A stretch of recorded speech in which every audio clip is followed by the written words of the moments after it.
ഖുർആനും വായനയും എന്ന വിഷയമാണ് ഞാൻ ഇന്നെന്റെ സദസ്സിനോട് പറയാൻ ആഗ്രഹിക്കുന്ന. അള്ളാഹു പറയുവാനും കേൾക്കുവാനും അതൊക്കെ അള്ളാഹു സുബ്ഹാനഹു വ തആല ജീവിതത്തിൽ പകർത്താനും തൗഫീക്ക് നൽകി അനുഗ്രഹിക്കുമാറാകട്ടെ. നമ്മുടെ ഈ പ്രപഞ്ചത്തിൽ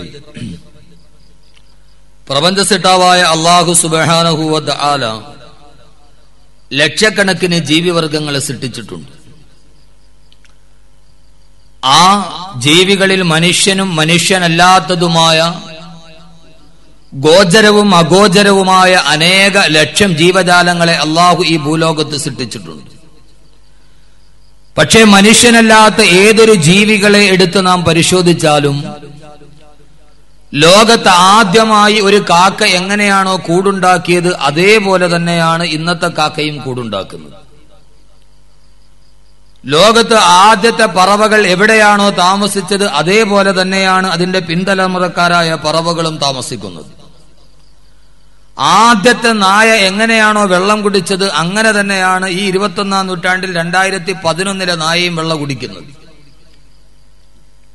ആദ്യത്തെ നാൽക്കാലികൾ എങ്ങനെയാണോ പുല്ല് തിന്നത് അങ്ങനെ തന്നെയാണ് ഈ നൂറ്റാണ്ടിലെ നാൽക്കാലികളും പുല്ല് തിന്നുന്നത്.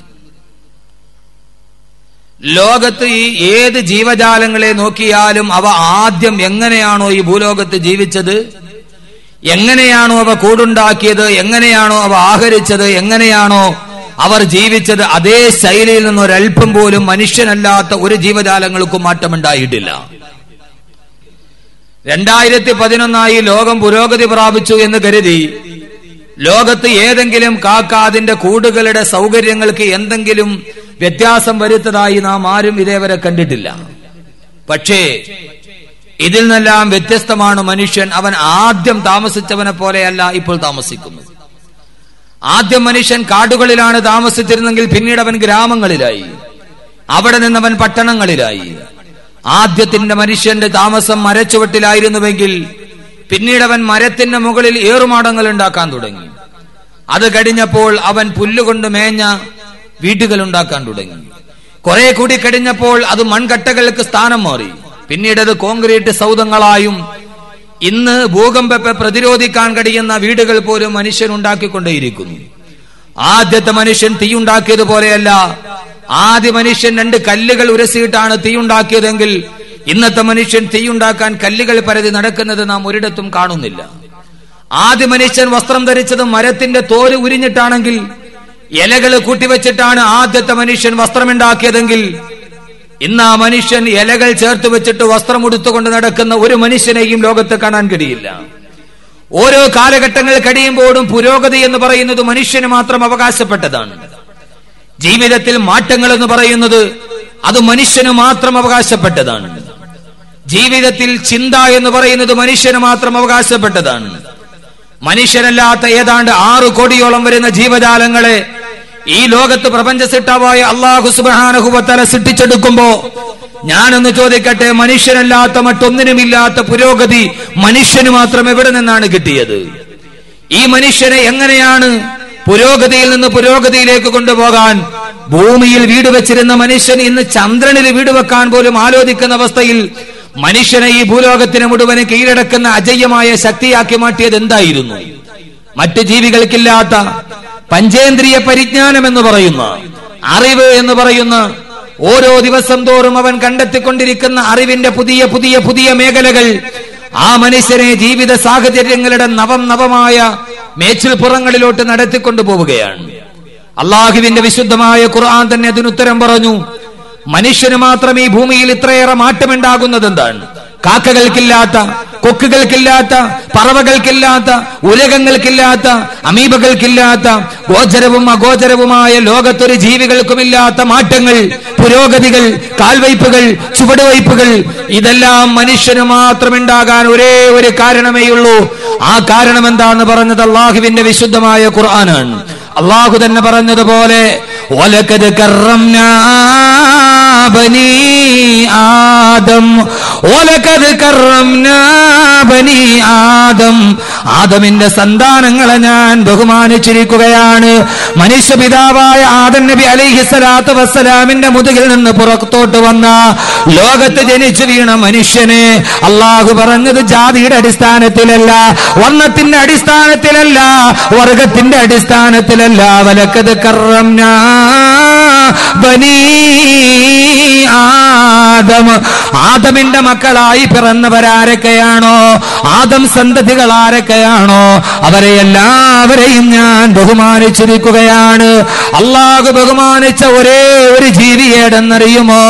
അത് രണ്ട് കാലിൽ നിവർന്നു നിൽക്കുന്ന ഹോമോസോപ്പിയൻ ജീവിയായ മനുഷ്യൻ മാത്രമാണെന്ന് അള്ളാഹുവിന്റെ ഖുർആൻ പറയുമ്പോ വഹമൽനാഹും ഫിൽ ബർരി വൽ ബഹർ, ഈ കടലും കരയും ഞാൻ അവന്റെ കയ്യിൽ കൊടുത്തിരിക്കുകയാണ്. എല്ലാം ഞാൻ അവന്റെ കാൽ കീഴിൽ അധീനപ്പെടുത്തി കൊടുത്തിരിക്കുകയാണ്. കാരണം എന്തെന്നറിയുമോ? അള്ളാഹു തന്നെയാണ് പറഞ്ഞത്. അതിന്റെ കാരണം എന്തെന്നറിയുമോ? ഈ മനുഷ്യരെ ഞാൻ കരയും കടലുമെല്ലാം ഈ മനുഷ്യന്റെ കാൽ കീഴിൽ അടിയറ വെക്കാനുള്ള കാരണം എന്താ? അർറഹ്മാനു അല്ലമൽ ഖുർആൻ ഖലഖൽ ഇൻസാന വഅല്ലമഹുൽ ബയാൻ. അല്ലാഹ് പറയുകയാണ്, ഈ മനുഷ്യരെ പഠിപ്പിച്ചത് ഞാനാണ്. അല്ലാഹു വിശുദ്ധമായ ഖുർആനിൽ നോക്കിയാൽ ലോകത്തൊരു ജീവജാലത്തെയും ഞാൻ ബോധനം നൽകുന്നു എന്ന് അല്ലാഹു പറയുമ്പോ, അല്ലാഹു ഇൽമിനെ പറയുമ്പോൾ അല്ലാഹു ഇൽമ കൊടുത്തതിനെ കുറിച്ച് ഖുർആനിൽ പറയുന്നത് മനുഷ്യനെ കുറിച്ച് മാത്രമാണ്. അവന് ഞാൻ തുറന്നു കൊടുത്തത് അറിവിന്റെ വാതായനങ്ങളാണ്. അവനെ ഞാൻ പഠിപ്പിച്ചു കൊടുത്തത് അറിവിന്റെ വാതായനങ്ങളാണെന്ന് അല്ലാഹുവിന്റെ വിശുദ്ധ ഖുർആൻ. ലോകത്ത് മനുഷ്യന് പുരോഗതി ഉണ്ടാകാനുള്ള ഒരേ ഒരു കാരണം എന്താ? മനുഷ്യന് അറിവുണ്ടായിരുന്നു, ലോകത്ത് മറ്റാർക്കും അറിവില്ല. അതുകൊണ്ടാണ് മനുഷ്യൻ ഓരോ ദിവസം കഴിയും തോറും അവൻ ജീവിതത്തിന്റെ വിവിധ മേഖലകളിലോട്ട് പോകുന്നത്. ആ അറിവിന്റെ വാതിൽ എന്ന് കൊട്ടിയടയ്ക്കപ്പെടുന്നു, ആ സമൂഹം ഒരിക്കലും പുരോഗതിയുടെ വാതിലുകളിലേക്ക് നടന്നു പോവില്ല. ആദ്യം എന്റെ ശബ്ദം ശ്രവിക്കുന്ന എന്റെ പ്രിയപ്പെട്ട സഹോദരങ്ങൾ, മക്കത്തുൽ മുക്കറമ ഇസ്ലാമിക് ലൈബ്രറിയുടെ ഓഫീസ് ഉദ്ഘാടനം ഇവിടെ നടക്കുമ്പോൾ ആദ്യം വേളാവൂർ മഹല്ല് നിവാസികൾ, ഈ സ്ഥലവാസികൾ മനസ്സിലാക്കിക്കൊള്ളുക, അറിവിന്റെ വാതിലുകൾ എന്ന് കൊട്ടിയടയ്ക്കുന്നുവോ, അറിവിന്റെ നേരെ എന്ന് നാം പുറംതിരിഞ്ഞു നിൽക്കുന്നുവോ, അപ്പോൾ മുഴുവനും ആ സമൂഹത്തിന്റെ പുരോഗതിയുടെ വാതിലുകൾ അവിടെ കൊട്ടിയടയ്ക്കപ്പെടും. അള്ളാഹു നമുക്ക് നല്ല ബോധം നൽകി അനുഗ്രഹിക്കട്ടെ. ഒരു കാര്യത്തെ നിസ്സാരമായി നമ്മൾ കണ്ടുകൂടാ. കാരണം അള്ളാഹു ഏറ്റവും വലുതായി കണ്ടതാണ് അറിവ്, വായന. ഈ അറിവ് നമുക്ക് കിട്ടുന്നത് ഇതിലൂടെയാണ്, വായനയിലൂടെയാണ്. എന്താണ് വായന? എന്താണ് നമ്മൾ വായിക്കേണ്ടത്? 3 കാര്യങ്ങളാണ്. എന്ത് വായിക്കണം, എങ്ങനെ വായിക്കണം, എവിടെ വെച്ച് വായിക്കണം. വായന എന്ന് പറയുന്നത് ഭൂമിയിൽ മാത്രമേ ഉള്ളൂ. വേറെ എവിടെയെങ്കിലും വെച്ച് ആരെങ്കിലും നമ്മളോട് വായിക്കാൻ പറയൂ? ഇതൊക്കെയാണ് നമ്മുടെ ചിന്ത. ഖുർആനിലെ വായന.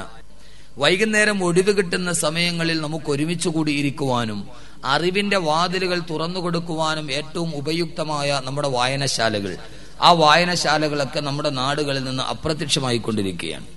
അതിന്റെ ഇടയിലാണ് വളരെ അപൂർവമായി മാത്രം ശ്രദ്ധ പതിക്കുന്ന മക്കത്തുൽ മുക്കറമ ഇസ്ലാമിക് ലൈബ്രറി എന്ന ലൈബ്രറി ഇവിടെ സ്ഥാപിതമാവുകയും അത് സ്തുത്യർഹമായ 7 വർഷങ്ങൾ പിന്നിടുകയും ആ പിന്നിട്ടതിന്റെ അവസാനം അതിന് സ്വന്തമായി ഒരു ആസ്ഥാന കെട്ടിടമുണ്ടാവുകയും നാളെ മുതൽ ഇൻഷാ അല്ലാഹ് ഇവിടുത്തെ എല്ലാ പുസ്തകങ്ങളും അവിടെ നിരന്ന് കിട്ടും. നമ്മുടെ കുട്ടികൾ അവിടെ പോയി വായിക്കുക, നമ്മുടെ തലമുറകൾ വായിക്കുക, സ്ത്രീകൾ വായിക്കുക എന്ന വിവിധമായ ഒരു ഉദ്ദേശത്തോടു കൂടിയാണ് ഈ ലൈബ്രറി ഇവിടെ സ്ഥാപിക്കപ്പെടുന്നത്. അപ്പോൾ തന്നെ നമുക്കുണ്ടാകേണ്ട ഒരു ചിന്ത, നാം വായിക്കേണ്ടത് എന്താണ്? നമ്മൾക്ക് വായനയുടെ ലോകം നമ്മുടെ മുമ്പിൽ എപ്പോഴും ഉണ്ട്. നമ്മൾ വായിക്കാത്തവരാരുമില്ല. എല്ലാവരും രാവിലെ പത്രം വായിക്കുന്ന ആളുകളാണ്. അതേപോലെ വിവിധമായ ലേഖനങ്ങളും മാസികകളും ഒക്കെ വായിക്കുന്നവരാണ് നാം. എന്താണ് വായിക്കേണ്ടത്? ഏറ്റവും കൂടുതൽ നമ്മൾ വായിക്കേണ്ടത് ഏതാണ്? അള്ളാഹുവിന്റെ വിശുദ്ധമായ ഖുർആൻ പറയുന്നത് കേൾക്കുക. നിങ്ങൾ എന്ത് വായിക്കണം? അള്ളാഹുവിന്റെ ഖുർആൻ പറഞ്ഞു, ഫഖറഊ മാ തയസ്സറ മിനൽ ഖുർആൻ فقرأوا ما تيسر من القرآن. അള്ളാഹുവിന്റെ വിശുദ്ധമായ ഖുർആൻ പറയുന്നു, ഫഖറഊ, നിങ്ങൾ വായിക്കണേ, ഫഖറഊ, നിങ്ങൾ വായിക്കണേ, മാ തയസ്സറ മിനൽ ഖുർആൻ, അള്ളാഹുവിന്റെ വിശുദ്ധമായ ഖുർആനിൽ നിന്ന് നിങ്ങളെ കൊണ്ട് കഴിയുന്നിടത്തോളം സാധ്യമാകുന്നിടത്തോളം നിങ്ങൾ വായിക്കണമെന്ന് അള്ളാഹുവിന്റെ വിശുദ്ധ ഖുർആൻ. അള്ളാഹുവിന്റെ ഖുർആനാണ് പറയുന്നത്. എന്റെ സഹോദരങ്ങളെ, ജീവിതത്തിലെത്തോളം പത്രമാധ്യമങ്ങൾ വായിക്കുന്നവർ, ചാനലുകൾ കാണുന്നവർ, വിവിധമായ ലേഖനങ്ങൾ, മാസികകൾ വായിക്കുന്നവർ എല്ലാം വായിക്കുന്നവരാണ് നാം.